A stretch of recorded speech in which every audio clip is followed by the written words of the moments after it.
breaking through, beating the odds shot after shot. Chamique had the honor of winning an Olympic gold medal with Team USA at the 2000 Sydney Olympic Games. Aside from her outstanding athletic career, Chamique has dedicated her life's work to promote mental health and well-being. Please welcome our next speaker, Chamique Holdsclaw.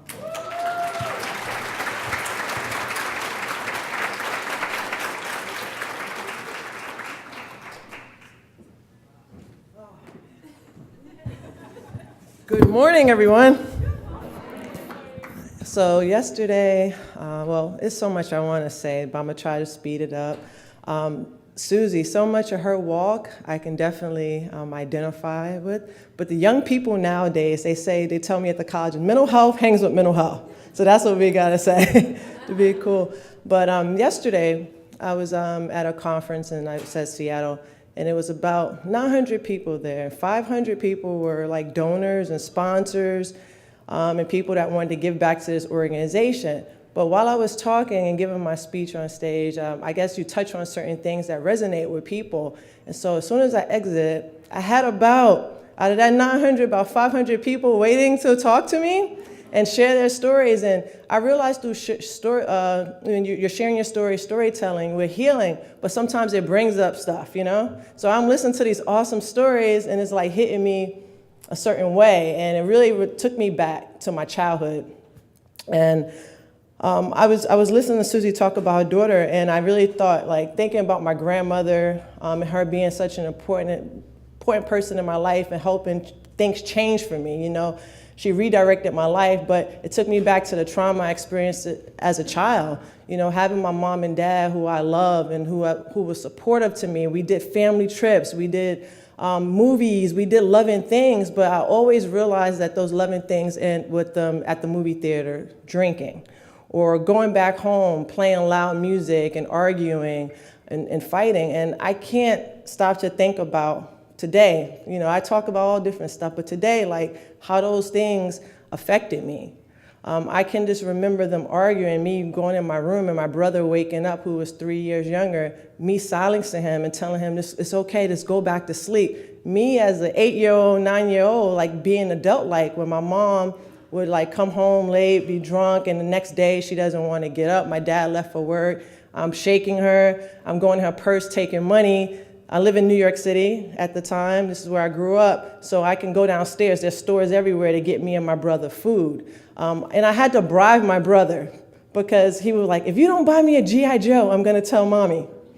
So that's the kind of environment I grew up in. And the big shift for me as a child was when my mom didn't come home one night and my dad had to go to work. So we went down to a neighbor's house to play. So, you know, you play all day, you hang out, and then my dad comes home and I'm there to meet him, and he's like, what do you want for dinner? He's all excited. We didn't talk about the fact that my mom did not come home. I'm worried about her. And I want to ask those questions, but I see how excited my dad is and he wants to take care of us. So he agreed to make us some food. We wanted pepper steak and collard greens. He said, go back downstairs and play. I come back upstairs, everyone. I come back up home, banging on the door, nobody's answering. I'm banging some more, and next thing you know, I hear police come. They open up the door. You could smell the food. The music is playing. My dad was passed out on the couch drunk. I hear the cops say, oh, this household is not right for these kids. We got to get them out of here. You start to hear, as you go to the police station, social worker starts to come, you start to hear things like dysfunctional, where's the kid's mother? And so they come talk to me and my brother and I.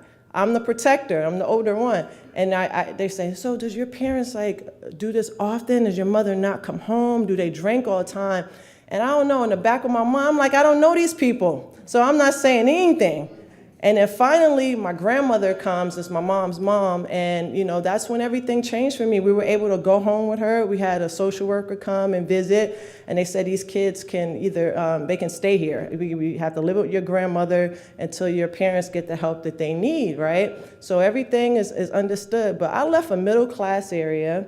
I left a school, an environment that time I became comfortable in. Now I go move with my grandmother. My grandmother lives in Astoria housing projects. I live 6 blocks from the largest projects, Queensbridge houses, in North America.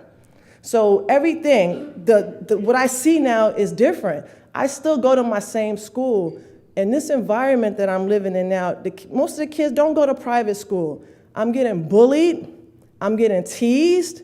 I don't know what to feel. And on top of that, my grandmother, she's very strict, disciplined, it's church or no way, So I grow up like, put your faith in God, and that's what you do. So I just remember things like my grandmother asking me, Chamique, well, we go school shopping. What do you want to wear? And I'm picking out clothes. Everything's dark. It's black. And my grandma's like, no, you're my pretty little girl. You need some color. And I'm like, no, I don't want to wear. What color do you want to paint your room? Y'all want to know what I said? Black. Because that's how I was feeling. And I just was like, why did they leave me? You look at your parents as like superheroes. I didn't get it. And then I remember one day my mom said she was going to come. And this was another thing that really made me just like click into the person I became. My mother tells me she's coming. I'm the kid like on the movies with the backpack, waiting for my mother. Grandma, what time she's coming? Because while she's in the program, they get hours out or whatever where she could come visit. And I'm sitting there and she doesn't come. And that happened once, it happened twice, it happened a couple times. But each time, I remember just going in my room and tearing up things. I started having these explosive temper tantrums. But I had a grandmother that would say, Chamique, you have to keep that inside of here, because this is a different neighborhood, different environment. People outside will hurt you. So for me, that's the time where I think I really understood what masking was, like being one person like outside in the world and being another person behind those closed doors, because I was angry. I was angry, and then I would go to school, and my grandmother, she worked at the church, and when I moved back over there, I went to a closer private school. My grandmother worked at the church and stuff, so you want to be that good kid, but I know things would make me mad. I didn't agree with certain things that was said. We're Lutheran. I go to a Lutheran school, but I listen to what my other friends say about their church. So I'm going through all this stuff as a young kid. Like, why do I have to go here with my grandma? I went to Catholic school before. This is like all the things that I'm thinking. And then next thing you know, I found something. I found something that felt really good for me from being out and hanging in this new neighborhood, though. I found basketball. And like Susie was saying, for me, basketball became my drug. It became like my coping mechanism. It was a thing that helped me function. Why? Because I couldn't control my mom and dad when they told me they were going to do things. I felt my situation being taken away. I had no control. But now this is something that makes me feel good. It makes me feel great. And for me, y'all, it happened so quick. I probably found the game at 11 years old. Next thing you know, I have all these schools over in New York coming to look at me to go to their high school. Like it was an amazing experience. I'm on a cover of TV Guide as a high school student. I'm doing articles for USA Today. Like they say, this kid is special. And when they say that, when you start to hear that, whether you're a great student, whether you're an athlete, whatever your thing is, you become coddled. Everybody smoothed me over. Everybody gave me everything I want because they were like, this kid is gonna make it. I was a good student, so I wasn't a problem as they thought. But when I would have emotional outbursts, even on the court, y'all, like things wouldn't go my way. I would get frustrated, but I would have my teammates, other high school peers, oh, is everything okay, Chamique? Because I was good. Everybody wanted me to be okay. And this whole thing of me being okay went on to when I went to college, y'all. I left high school as #1 recruit in the country. And so I had Coach Pat Summitt come in, Gino Auriemma, UConn, all these great coaches come into my house. And everybody is, of course, oh, academics, you're gonna get in, you're good. But basketball, they would talk about this with my grandmother for hours, y'all. And my grandmother would fall asleep on my recruiting visits. It's true, because only thing she really wanted to hear was that you were gonna take care of my child, make my child feel part of your family. I'm sending her to you, so take care of her. So guess who won? Coach Pat Summitt, legendary coach, Hall of Famer. Coach Summitt told me I was gonna be okay. But as a young kid, honestly, I'm thinking about Tennessee's orange. Orange is my favorite color. I'm going, they're champions. This is how you're thinking. So I get to Tennessee, y'all, and I remember getting there. I'm from New York City, and I'm like, where the heck am I? Think about this, college freshman on this big campus, a woman of color. I didn't know that many people weren't gonna look like me. 98% Caucasian, 2% other. 2% other the athletes and the engineers. So as a young person, right, as a young person, we're looking to belong, right? So I'm like, who do I fit in with? Every time I talk to certain people, oh my God, you talk so fast, and I'm looking at them like, you talk so slow. Like we gotta figure it out. I'm walking around, I'm like, man, the campus is kind of isolated. Where's the train or the bus? Train or bus? You need a car. In New York City, I didn't need a car. So I really started getting down, started realizing like I don't fit in, I don't belong here, I wanted to transfer. And that's when Coach Summit taught me the power of your family not necessarily being your blood. It's the people that show up and the people that show out for you. And she told me to hang in there. She said, I got you, I promise. And she was right. The season started, we won one championship. Now everybody's my friend.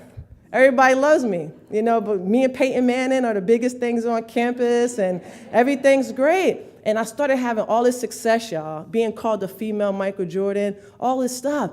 And now I'm supposed to be feeling high, right? Champions, I'm all over the television, and I'm feeling really down, really like I can't snap out of it. And then at this time, it's crazy, while I was feeling this, it's the universe, it's the energy. I get a call that my father was found hitchhiking on the side of the road. I'm like, what? I mean, my dad was really close. Like, what are you talking about? And my grandmother called me, and I said, what's the matter with my father? You need to tell me. And we said, oh, man, he has schizophrenic disorder. I didn't know what that was. I couldn't Google. We didn't have cell phones back then. So I went to the library, and I saw severe hallucinations, like he's just someplace else mentally, all this stuff that I'm reading. And I said, oh my God, this makes sense. I used to see my dad having full-on conversations with himself. We never talked about it. He's just an alcoholic or whatever. But what I started to realize, and I'll touch on that later, but here I am now, I'm talking, I need to talk to somebody. And this is what process what athletes deal with in the collegiate environment. I go talk to my coach. She's like, meet me. I'm like, I'm just not happy. I don't know what's going on. Coach Summit says, Chamique, you have to figure out what makes you happy. And I'm thinking to myself now as an adult, as a 19, 20-year-old, I'm thinking video games, having friends. I don't know what makes me happy. But I knew one thing. When she told me to go talk to that counselor or the team counselor, heck no. I'm not letting my teammates know that I have issues or something's not connecting up here mentally with me. Then it was like you could go to the counseling center. Sports, y'all know, is the biggest cult. Everybody wears the same thing to identify themselves. So why am I, as a popular person on this campus, going to walk in the counseling department? That does not go together. So Coach Summit, being the person that she was, got me to go off campus. And at that time, that was rare. So I go see this therapist. Guys, everything starts coming together. Everything starts coming together. I started being able to relax. I had a crafty sucker on my shoulder telling me that I was not I should be sad, I should be depressed. All these things that this crafty sucker I couldn't get off was telling me. Now I'm going to therapy. I see how it's working. I see how my life is starting to change. The colors coming back. Right? So I'm loving it. I go every week. The 6th visit, I stopped going. You know why? Because she set me down and she said, look at those dolls over there.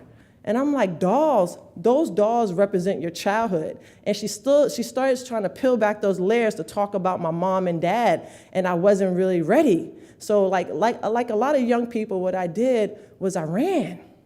I ran away from that. I learned to stuff. As things came, you just stuff and stuff and stuff and stuff. And then eventually, as we know, it explodes, but I ran and I thought, I gotta get back to this sport that has sustained me. I just gotta worry about basketball. Now, I'm the female Michael Jordan. I came out to Nike on a visit, y'all, campus visit. They wanted to sign me. And I just remember walking around, I'm like, oh my God, everybody in Nike has a shirt on that says, welcome Chamique. Yeah. Like on the campus. I'm like, wow, I get to go. I get to meet Michael Jordan. I get to meet Phil Knight. Like, this is what happened all of a sudden. I graduate Tennessee. You're going to female Michael Jordan. Nickelodeon wants to give you your own show. All these highs. But I'm going to Washington, D.C., y'all. The type of money that I got to see as an athlete and being highly endorsed, my family's never seen. Now here I am in this big house and all this space and my face is everywhere. And I go home, I feel lonely. I feel really like, man, like I don't know what's going on. And finally I talked to somebody, a family member that I'm close with, and I said, listen, like, I'm enjoying this process and everything, but I don't feel good. Something's not right in me. And he goes, what are you saying? How can things not be? Your face is everywhere. You've made it out the hood. So I'm supposed to feel good, I guess, because I made it to a type of level of success. And then my story just goes, it goes ups and downs. I had a trigger, major trigger for me that I had to realize was loss. My grandmother died, and that was my rock.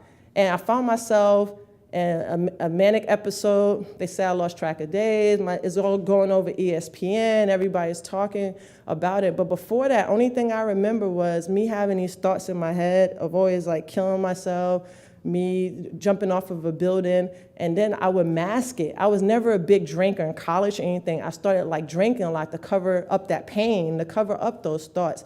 But that was something that's, not sustainable. You wake up the next day, the same feelings there, and then it just becomes like a routine. And I remember after that manic episode they said I had, being in the sports world, it's a whole different thing. You got agents, you have attorneys, you have all this business behind it. They didn't care about me. They didn't care about me as a person. It was, what can I do to get you back out on the court? And after that, once I got a little bit of wellness in my life, I remember after that, I had to go to a therapist like twice a week. They said I was suicidal. They gave me lithium. Yeah, I was back playing on lithium like a week later. And I just remember feeling like I was floating, and I came in, I didn't even shower. I said, I can't do this anymore. And I ran off to Spain because I'm in the nation's capital. I was playing in D.C., most powerful place in our country, so to speak. You know how many people would have helped me and would have supported me? But I was young, and when you're young, you run, and I ran to Spain. Now, the team wants me to come back, of course, the next season. They want me, you're a big face of the WNBA. And I said, I can come back. I'll come back and play, but I can't play in D.C. Because you're embarrassed. I'm ashamed. I became a people pleaser, wanting to be the sign of perfection. You know what I'm saying? And that eats at you over time. So now I run, and I learned the biggest lesson of my life. The grass is not greener on the other side. Because now I'm in LA, I'm living in a marina, not like 3 blocks from Venice Beach. I'm playing with Lisa Leslie, like we're like a superstar dynamic duo. And I also found myself on suicide watch. Because all of this excitement, all these amazing things and the support, no one still really tried to help me with this mental health thing. It was just doing enough to get me out on the basketball court. So I felt a lot of emotions I was feeling. You feel like dehumanized in a sense. You feel like they only want you for your talent. These are things you're telling yourself. And I never forget, the trigger was this time, my stepdad was diagnosed with stage 4 cancer. My mom was having a tough time. My dad was, they live an hour and a half away from each other. My dad was struggling with his mental health, and I remember going to visit them in North Carolina.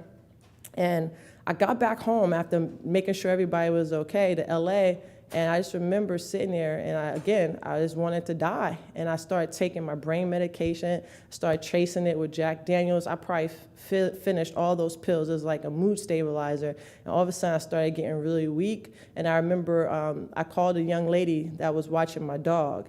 And it wasn't a cry for help. I know people were like, I knew this was my cry for help. Yeah, I was really thanking her, because that was the space I was in. And she came over, something wasn't right. And I just remember she rushing me to urgent care, me saying, please don't call the team, please don't call my family. And then the urgent care doctor freaking out after trying to give me something, and I'm in the ambulance. I remember being in the hallway, and I'm in and out of it, and I hear, what is she doing in the hallway? She's VIP. No, serious. This is my therapist. And then I have the general manager of my team walked by and said, "What the hell are you doing?" But she didn't say it, so with hell, she said a curse word.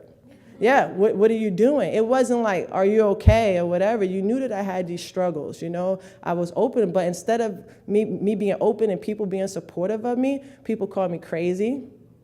You know, all types of negative things were associated with me because I was open and saying that I was struggling and I needed help. People didn't know how to understand it. You know, I remember when I would go and once I became open about this mental health stuff, I just remember people would come and it would be 30 people wanting just 30 people listening and probably like 100 and something outside wanting an autograph.